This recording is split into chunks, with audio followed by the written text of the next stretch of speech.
اس video میں ہم Indian Punjab میں خالصتان کی بڑھتی ہوئی ڈیمانڈ پر بات کریں گے اور امرت پال کے بارے میں جانیں گے اور یہ بھی سمجھنے کی کوشش کریں گے کہ آخر بار بار انڈین پنجاب میں خالصتان کی ڈیمانڈ کی تحریک کیوں اٹھتی ہے۔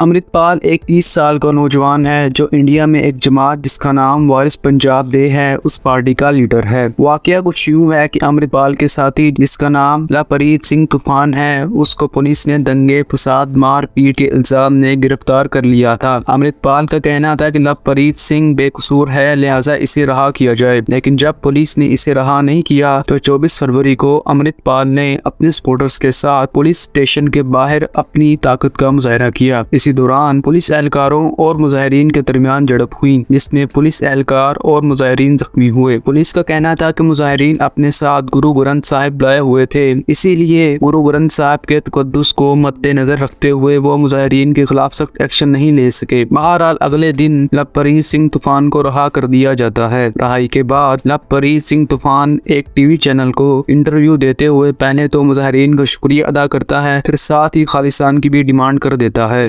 ਸੰਗਤਾਂ ਦੇ ਹਜੂਮ ਦੇ ਨਾਲ ਸੰਗਤਾਂ ਦੇ ਏਕੇ ਤੇ ਬਲ ਦੇ ਨਾਲ ਤੇ ਸਤਿਗੁਰੂ ਦੇ। आप ये बताइए, ये आप इंडियन कॉन्स्टिट्यूशन के दायरे के अंदर रखना चाह रहे हैं, सेपरेट स्टेट की बात कर रहे हैं, क्या आपके मन में क्या है? ਦੇਖੋ ਜੀ ਇਹ ਰੋਜ਼ ਤੁਸੀਂ ਸਾਰੇ ਵੇਖਦੇ ਹੀ ਹੋ ਸੈਪਰੇਟ ਸਟੇਟ ਜਦੋਂ ਜਿੰਨਾ ਤੱਕ ਆਪਾਂ ਗੁਲਾਮ ਰਵਾਂਗੇ ਸਾਨੂੰ ਗੁਲਾਮੀ ਦਾ ਅਹਿਸਾਸ ਕਰਾਇਆ ਜਾਵੇਗਾ ਤੇ ਓਬਵੀਅਸਲੀ ਸਾਨੂੰ ਆਪਾਂ ਰਾਜ ਭਾਗ ਆਪਾਂ ਆਪਣਾ ਵੱਖਰਾ ਮੰਗਦੇ ਕਰਨ ਦੀ ਸਾਡੇ ਕੋਲ ਹੈਗੀ ਇਹ ਚੀਜ਼ ਤੇ ਆਪਾਂ ਇਹ ਚੀਜ਼ ਦਾ ਦਾਅਵਾ ਵੀ ਰੱਖਦੇ ਆ। ਆਪਾਂ ਇਹ ਚੀਜ਼ ਪਾਤਸ਼ਾਹੀ ਦਾਅਵਾ ਰੱਖਦੇ ਆਪਾਂ ਪਾਤਸ਼ਾਹੀ ਦਾਅਵਾ ਮੇਨ ਇਸੇ ਕਰਕੇ ਆਪਾਂ ਰੱਖਦੇ ਆ।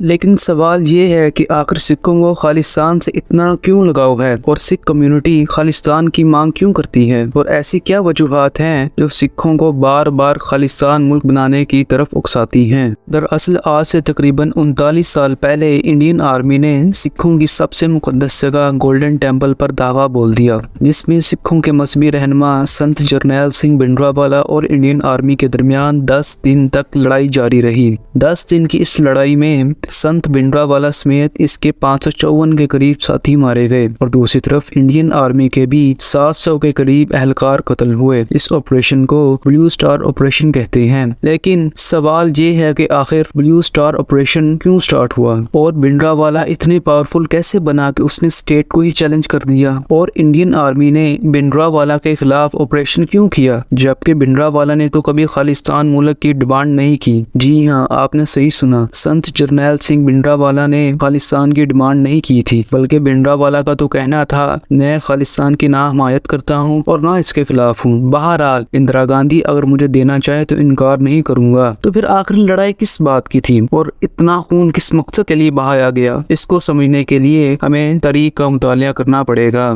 برٹش راج میں 31 دسمبر 1929 میں جب لاہور میں کانگریس پارٹی کا اجلاس ہوا تھا تو اس اجلاس میں کانگریسی لیڈر موتی لال نہرو نے پورن سوراج یعنی انڈیا کی ٹوٹل انڈیپینڈنس کی بات کی، لیکن کانگریس کی اس ڈیمانڈ کو 3 گروہوں نے ماننے سے انکار کر دیا، جس میں محمد علی جناح کی پارٹی، مسلم لیگ پارٹی، دلت سماج کے لیڈر بھیم راؤ امبیڈکر اور سکھوں کے لیڈر تارا سنگھ جو شرومنی اکالی دل کے لیڈر تھے۔ یہی تارا سنگھ ہے جنہوں نے سب سے پہلے سکھوں کے لیے علیحدہ ملک کی بات کی۔ 1940 میں مسلم لیگ نے قرارداد پاکستان پاس کی جس کے تحت انہوں نے انڈیا میں موجود مسلمانوں کے لیے الگ ملک کی ڈیمانڈ کی، تو اس کے رسپانس میں سکھ لیڈر ڈاکٹر ویر سنگھ بھٹی نے بھی سکھوں کے لیے ایک علیحدہ ملک کی ڈیمانڈ کی جسے ڈاکٹر ویر سنگھ بھٹی نے خالصتان کا نام دیا، لیکن کانگریس لیڈرز نے اس ڈیمانڈ کو ریجیکٹ کر دیا اور کانگریس نے سکھ لیڈرز کو یقین دلایا کہ یونائٹڈ انڈیا میں سکھوں کے حقوق کا خیال رکھا جائے گا۔ لیکن جب آزادی کے بعد 1949 میں انڈین کانسٹیٹیوشن ترتیب دیا جا رہا تھا تو سکھ لیڈرز نے اس پر اعتراض اٹھایا اور کہا کہ سکھوں کو وہ حقوق نہیں دیے جا رہے جن کا وعدہ آزادی سے پہلے کیا گیا تھا۔ اسی لیے سکھ لیڈرز نے انڈین کانسٹیٹیوشن कॉन्स्टिट्यूशन को अनडेमोक्रेटिक कहा। सिखों को एतराज था कि इस कॉन्स्टिट्यूशन में सिखिज्म को हिंदू मजहब का एक फिरका करार दिया गया है, जबकि सिखों का कहना है कि वो अलहदा मजहबी शनाख्त रखते हैं। इसी तरह सिख लीडर्स का कहना था कि इंडियन कॉन्स्टिट्यूशन में स्टेट्स को मजहब की बुनियाद पर नहीं बनाया गया, बल्कि जुबान और एथनिसिटी की बुनियाद पर बनाया गया है। इसी वजह से आज़ादी के बाद जब इंडियन पंजाब स्टेट वजूद में आई तो इसमें सिर्फ 30% के करीब ही सिख थे, क्योंकि उस वक्त इंडियन पंजाब में हरियाणा, हिमाचल प्रदेश भी शामिल थे। सिखों ने ऐलान किया कि वो इस इंडियन कॉन्स्टिट्यूशन को एक्सेप्ट नहीं करते। सिख लीडर्स में गुस्सा उस वक्त बढ़ गया जब 1950 में इंडियन गवर्नमेंट ने पंजाबी स्पीकिंग जुबान की बुनियाद पर अलहदा सूबा बनाने की सिख डिमांड को भी रिजेक्ट कर दिया। बहरहाल सिख लीडर्स ने अलहदा सूबा बनाने की तहरीक को जारी रखा और फिर 1965 की जंग में जब सिख कम्युनिटी ने पाकिस्तान के खिलाफ इंडियन गवर्नमेंट और आर्मी की खुलकर मदद की तो इसके इनाम के तौर पर बिल आखिर 19 साल बाद 1966 में उस वक्त की Indian prime minister Indira Gandhi ने इस डिमांड को एक्सेप्ट कर लिया और लिहाजा पंजाब को जुबान की बुनियाद पर 3 हिस्सों में डिवाइड कर दिया गया। पंजाबी बोलने वालों के लिए पंजाब, हिंदी बोलने वालों के लिए हरियाणा और पहाड़ी हिंदी बोलने वालों के लिए हिमाचल प्रदेश। लेकिन इस डिवीजन में भी प्रॉब्लम थी। पहली तो ये कि इस डिवीजन में पंजाब और हरियाणा दोनों का एक ही कैपिटल रखा गया, चंडीगढ़, और आज भी दोनों सूबों के दरमियान इस बात पर तनाज़ा होते रहते हैं। दूसरी ये कि अम्बाला, करनाल और पंजूर जो पंजाबी स्पीकिंग इलाके थे इन्हें हरियाणा में रखा गया और इसी तरह दरियाओं, नहरों और पानी की तकसीम पर भी इन सूबों में तनाज़ा रहता है। यही वजह है कि पंजाब में उस वक्त की पॉलिटिकल सिख लीडरशिप जो अकाली दल के हाथों में थी उन्होंने इस डिवीजन को पूरे तौर पर एक्सेप्ट नहीं किया और उन्होंने अपना एहतजाज जारी रखा। यही वजह है कि 1973 में इन्हीं मामलात को सुलझाने के लिए सिख लीडरशिप ने एक रेजोल्यूशन पास किया जिसे आनंदपुर साहब रेजोल्यूशन कहा जाता है, जिसमें इस बात पर जोर दिया गया कि पंजाब को इस बात का हक दिया जाए कि पंजाब अपना कॉन्स्टिट्यूशन खुद बना सके। यही वजह है उस वक्त की इंडियन इस्टेब्लिशमेंट ने अकाली दल जो सिखों की सियासी लीडरशिप रखते थे इन्हें कमज़ोर करने के लिए एक मजहबी मिडिल क्लास शख्स को सिलेक्ट किया ताकि वो पंजाब में अकाली दल की पावर को आहिस्ता आहिस्ता डिसॉल्व कर दे और इस शख्स का नाम जरनैल सिंह भिंडरावाला था। जरनैल सिंह भिंडरावाला की पॉपुलैरिटी में तेजी से इजाफा होता गया क्योंकि अकाली दल के बरखिलाफ भिंडरावाला एक मिडिल क्लास फैमिली से ताल्लुक रखता था जो एक छोटे किसान का बेटा था और मजहबी तौर पर एक कंजर्वेटिव था और आम आवाम उसे पसंद करती थी, जबकि दूसरी तरफ अकाली दल के रहनुमा अमीर और बड़े बड़े जमींदार थे। लेकिन इंडियन एस्टेब्लिशमेंट का एक्सपेरिमेंट उस वक्त बैकफायर कर गया जब 1975 में सिखों के 2 फिरकों निरंकारी सिखों और अकाली सिखों के दरमियान झड़प हो जाती है जिसमें तकरीबन 17 लोग कत्ल हो जाते हैं। इस इंसिडेंट में भिंडरावाला के सपोर्टर्स का नाम भी आता है। इसी तरह 1981 में अखबार पंजाब केसरी के एडिटर लाला जगत नारायण का कत्ल हो जाता है जो कि खालिस्तान मूवमेंट के खिलाफ थे। इस कत्ल में भी भिंडरावाला के सपोर्टर्स का नाम आता है और भिंडरावाला को गिरफ्तार कर लिया जाता है, लेकिन बाद में भिंडरावाला को छोड़ दिया जाता है क्योंकि इनके खिलाफ कोई सबूत नहीं था। बस यहीं से इंडियन एस्टेब्लिशमेंट और भिंडरावाला के दरमियान कॉन्फ्लिक्ट शुरू हो जाता है। भिंडरावाला की पॉपुलैरिटी और अवाम की तरफ से सपोर्ट को देखते हुए 1982 में अकाली दल भिंडरावाला से हाथ मिला लेती है और फिर इसके बाद 1982 में भिंडरावाला और अकाली दल दोनों धर्म युद्ध मोर्चा शुरू करते हैं जिसका मकसद आनंदपुर साहब रेजोल्यूशन को लागू करवाना था और इस मकसद के लिए उन्होंने जलसे, जुलूस, मुजाहरे वगैरह भी किए और जब प्रोटेस्ट आउट ऑफ कंट्रोल हुए तो इंडियन गवर्नमेंट ने मुजाहरीन पर फायरिंग भी करवाई। इसी दौरान 1982 में इंडिया में एशियन गेम्स होनी थी। सिख लीडरशिप इस मौके का फायदा उठाना चाहती थी क्योंकि इनका मानना था कि अगर वो इस इंटरनेशनल इवेंट में सिखों की डिमांड और आनंदपुर साहब रेजोल्यूशन की बात करेंगे तो इन्हें इंटरनेशनल कम्युनिटी की तरफ से भी सपोर्ट मिल सकती है। दूसरी तरफ इंडियन गवर्नमेंट ये नहीं चाहती थी कि इस इंटरनेशनल इवेंट पर सिखों को ग्लोबल कवरेज मिले, इसीलिए इंडियन गवर्नमेंट ने भिंडरावाला के सपोर्टर्स को अरेस्ट करना शुरू कर दिया और दिल्ली में आने वाले आम आम सिखों के साथ भी टारगेटेड चेकिंग की गई। इस चेकिंग में सिखों के साथ नारवा सलूक बरता गया, इनकी दस्तारें उतारी गई और यहाँ तक के कपड़े भी उतारे गए। मुख्तसर ये कि सिखों के साथ इन्हीं के मुल्क में डिस्क्रिमिनेशन किया गया। बस इसी वजह से इंडियन पंजाब में मौजूद सिखों में गुस्से की लहर दौड़ उठती है। हिंदू सिख फसाद शुरू हो जाते हैं और मार दाड़, कत्लो गारत, रोबरी जैसे वाकयात फैलने लगते हैं। सूरत हाल को देखते हुए पंजाब में प्रेसिडेंट रूल लगा दिया जाता है और सिखों के खिलाफ सख्त कार्रवाइयाँ की जाती हैं। यही वजह है तब 1983 में भिंडरावाला ने अपने काम करने की जगह को गोल्डन टेम्पल कम्प्लेक्स में मौजूद अकाल तख्त में शिफ्ट कर लिया। भिंडरावाला को ये यकीन था कि कोई भी गवर्नमेंट गोल्डन टेम्पल कम्प्लेक्स पर अटैक नहीं कर सकती, लेकिन दूसरी तरफ इंडियन गवर्नमेंट हर मुमकिन कोशिश करके भिंडरावाला और इसके सपोर्टर्स को खत्म करना चाहती थी। इसीलिए इंडियन आर्मी ने ऑपरेशन ब्लू स्टार लॉन्च किया। 1 जून से ही इंडियन मिलिट्री ने गोल्डन टेम्पल की घेराबंदी शुरू कर दी। पंजाब से आने वाली बसों, रेलगाड़ियों को रोक दिया जाता है, फोन कनेक्शन काट दिए जाते हैं और फॉरेन मीडिया को स्टेट से बाहर निकलने का हुक्म दिया जाता है। और फिर 3 जून को, जिस दिन सिखों के 5वें गुरु अर्जन देव की शहीदी दिवस का दिन था, इंडियन आर्मी गोल्डन टेम्पल पर धावा बोल देती है। 4 जून को गोलीबारी शुरू होती है। बकरबंद गाड़ियां, टैंक, तोपें गोल्डन टेम्पल कम्प्लेक्स में दाखिल हो जाती हैं। मुख्तसर ये कि कत्लो गारत का बाजार गर्म होता है और 6 जून को भिंडरावाला और इसके साथियों को मार दिया जाता है और पूरे इलाके पर इंडियन गवर्नमेंट कब्जा कर लेती है। इस ऑपरेशन में भिंडरावाला समेत इसके 554 सपोर्टर्स और 700 इंडियन सोल्जर्स भी मारे गए। इस ऑपरेशन में 3000 सिविलियन भी कत्ल हुए, क्योंकि ये ऑपरेशन उस वक्त किया गया जब सिखों की बड़ी तादाद 5वें गुरु अर्जन देव की शहीदी दिन मनाने के लिए गोल्डन टेम्पल में इकट्ठी हुई थी। यही वजह है इस ऑपरेशन में बेगुनाह लोगों की भी जाने गई। दूसरी तरफ इस ऑपरेशन में अकाल तख्त और दरबार साहिब को भी पूरी तरह नुकसान पहुंचा। यही वजह है कि आम सिखों में गुस्से की लहर दौड़ उठी, क्योंकि सिखों का मानना था कि एक तरफ इंडियन आर्मी और गवर्नमेंट ने सिख मजहब को अटैक किया है, तो दूसरी तरफ मुकद्दस मकामात की बेहुरमती, बेगुनाह लोगों और सिख लीडर्स का खून बहाया है।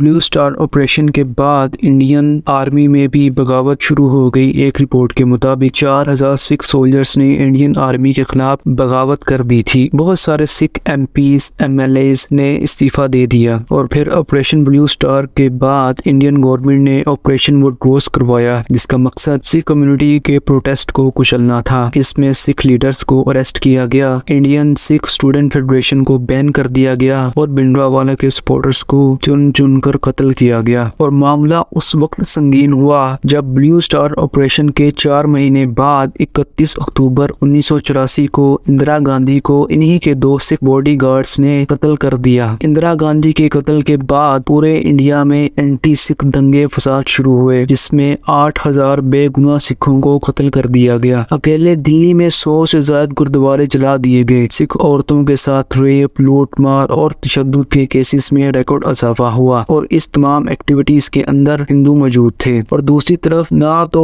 इंडियन पुलिस की तरफ से कोई एक्शन लिया गया कि वो क्रिमिनल एक्टिविटीज करने वालों को रोके, और जब इस क्राइम के 1800 मुलजिमों को गिरफ्तार किया गया तो इन्हें ये कहकर रहा कर दिया गया कि ये मसले को हल करने का तरीका नहीं है, बल्कि इससे सिचुएशन और खराब हो जाएगी। ये तो वो पहली रीजन है जो सिखों को खालिस्तान बनाने की तरफ उकसाती है। दूसरा अहम वाकया 2014 में बीजेपी का हुकूमत में आना और हिंदू राष्ट्र बनाने के लिए किए जाने वाले इक़दाम, हिंदू सुप्रीमेसी में इजाफा और मुसलमानों के खिलाफ जुल्म और तशद्दुद के वाकयात में इजाफा होना। इन तमाम वाकयात ने सिखों के अंदर एक अलहदा शनाख्त बनाने के लिए खालिस्तान की डिमांड को फिर भड़काया। हिंदू सिखों को हिंदुइज्म का एक फिरका बताते हैं, जबकि सिखों का कहना है कि वो अलहदा मजहब है, इसलिए सिख हिंदू राष्ट्र के खिलाफ हैं और अपने लिए अलग स्टेट खालिस्तान की बात करते हैं। इसी तरह सिखों की अपनी ग्लोरियस हिस्ट्री है जो राजा रंजीत सिंह के दौर में अपने अरूज पर थी। यही वजह है कि सिख अपनी खोई हुई विरासत और मान सम्मान को दोबारा हासिल करने के लिए खालिस्तान की डिमांड करते हैं। और तीसरा अहम वाकया 2015 में सिखों की मजहबी किताब गुरु ग्रंथ साहब की बेहुरमती है। वाकया कुछ यूं है कि 2015 में इंडियन पंजाब में बरगाड़ी गाँव में गुरु ग्रंथ साहब के सफ़ों को, जिन्हें सिख मजहब में गुरु के अंग यानी गुरु के जिस्म का हिस्सा कहा जाता है, इन्हें गलियों और कूड़ा करकट में फेंका गया। دیا۔ اس بے ادبی نے سکھوں کے اندر غصے کی لہر کو جنم دیا۔ دراصل سکھ ازم میں گرو گرنتھ صاحب کو سکھوں کا اٹرنل گرو مانا جاتا ہے۔ واقعہ کچھ یوں ہے کہ سکھوں کے 10ویں گرو گرو گوبند سنگھ نے کسی انسان کو اپنا سکسیسر چننے کی بجائے ایک کتاب کو اپنا سکسیسر قرار دیا، جسے گرو گرنتھ صاحب کہتے ہیں۔ یہی وجہ ہے کہ سکھ گرو گرنتھ صاحب کو سجدہ کرتے ہیں اور اسے زندہ مانتے ہیں، اور اس کتاب کے صفحوں کو گرو کے جسم کا حصہ قرار دیتے ہیں۔ گرو گرنتھ صاحب کی بے ادبی کے بعد جب سکھوں نے احتجاج کیے تو انڈین گورنمنٹ نے مظاہرین پر ہی گولیاں چلا دی، جس کے نتیجے میں بے گناہ مظاہرین بھی قتل ہوئے۔ ایک طرف تو ان کے گرو کی بے ادبی ہوئی، دوسری طرف انہی کو لاشیں بھی اٹھانی پڑی۔ اس واقعے نے سکھوں کو مذہبی طور پر بھی اکیلے پن کا احساس کروایا۔ ان دونوں واقعات کو سمجھنے کے لیے ہمیں سکھ ازم کی ہسٹری کو سمجھنا ہوگا۔ سکھ ازم کے دو اہم ادوار ہیں۔ پہلا تو بابا گرو نانک سے شروع ہوتا ہے اور دوسرا 10ویں گرو گرو گوبند سے شروع ہوتا ہے۔ بابا گرو نانک جو سکھوں کے پہلے گرو ہیں، انہوں نے سکھ ازم کی بنیاد رکھی جو کہ صوفی ازم سے متاثر تھے، جبکہ 10ویں گرو گرو گوبند سنگھ نے سکھ ازم میں خالصہ کی بنیاد رکھی، اور اس خالصہ موومنٹ نے سکھ ازم کو مارشل نیشن یعنی جنگجو قوم میں بدل دیا۔ خالصہ موومنٹ کی بنیاد گرو گوبند سنگھ نے اس وجہ سے ڈالی کیونکہ سکھ گروز ہمیشہ سے مغل اسٹیٹ کے خلاف رہے ہیں، اور اس مخالفت کا آغاز سکھوں کے 5ویں گرو گرو ارجن دیو کے قتل کے بعد ہوا، جس کی وجہ ٹیکسیشن تھی۔ سکھ گروز مغل اسٹیٹ کو ٹیکس ادا کرنے کی بجائے خود کلیکٹ کرتے تھے، جس کی وجہ سے مغل اسٹیٹ نے سکھ گروز کے خلاف کارروائیاں کی، جس کے رسپانس میں سکھ گروز نے اپنے فالوورز کو ملیشیا یعنی فوجی بنانا شروع کر دیا، اور اس ملٹری موومنٹ کو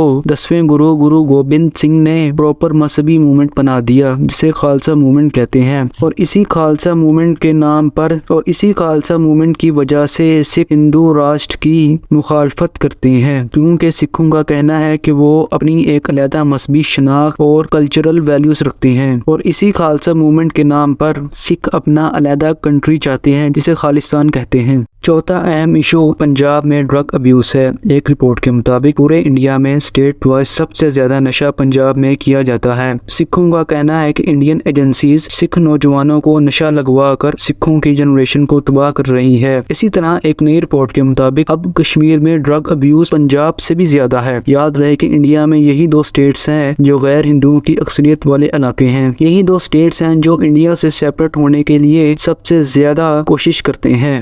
اور جب 2015 میں برگاڑی کا انسیڈنٹ ہوا، that was kind of life changing event for می۔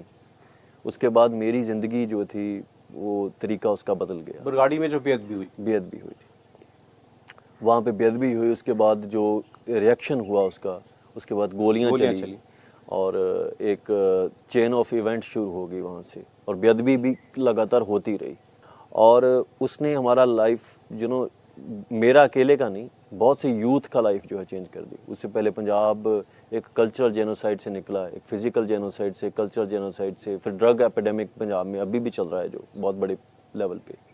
اور پھر آتا ہے 2020 جب مودی گورنمنٹ نے فارم بلز پاس کیا، اور فارم بلز کے بعد پاپولر سکھ نوجوانوں کا قتل عام شروع ہونا۔ فارم بلز نے عام سکھوں میں بھی انڈین گورنمنٹ کے خلاف جذبات کو بھڑکا دیا تھا، اور سچویشن اس وقت زیادہ خراب ہوئی جب ہندوؤں نے پروٹیسٹ کرنے والے کسانوں کو خالستانی کہنا شروع کر دیا، اور اس چیز نے جلدی پر تیل کا کام کیا۔ ان فارم بلز کی مخالفت میں عام کسانوں کے علاوہ پنجابی ایکٹر، سنگرز وغیرہ نے بھی پروٹیسٹ میں حصہ لیا۔ بہرحال کسانوں کے زور پروٹیسٹ کے بعد مودی گورنمنٹ نے بلز واپس لے لیے، لیکن اس کے بعد ان پنجابی ایکٹر سنگر جنہوں نے کسانوں کے ساتھ پروٹیسٹ میں پرزور طریقے سے حصہ لیا تھا، ان کا قتل عام ہونا شروع ہو گیا، جیسا کہ دیپ سنگھ سدھو اور مشہور سنگر سدھو موسے والا۔ اس قتل عام نے سکھ نوجوان نسل کو غصے سے بھر دیا۔ امرت پال بھی دیپ سنگھ سدھو کے قتل کے بعد دبئی سے انڈیا میں آیا اور دیپ سنگھ سدھو کی بنائی ہوئی پارٹی وارث پنجاب دے کی لیڈرشپ کو سنبھالا۔ یہی چین آف ایونٹس یعنی جرنیل سنگھ بھنڈراوالا، بلیو اسٹار آپریشن،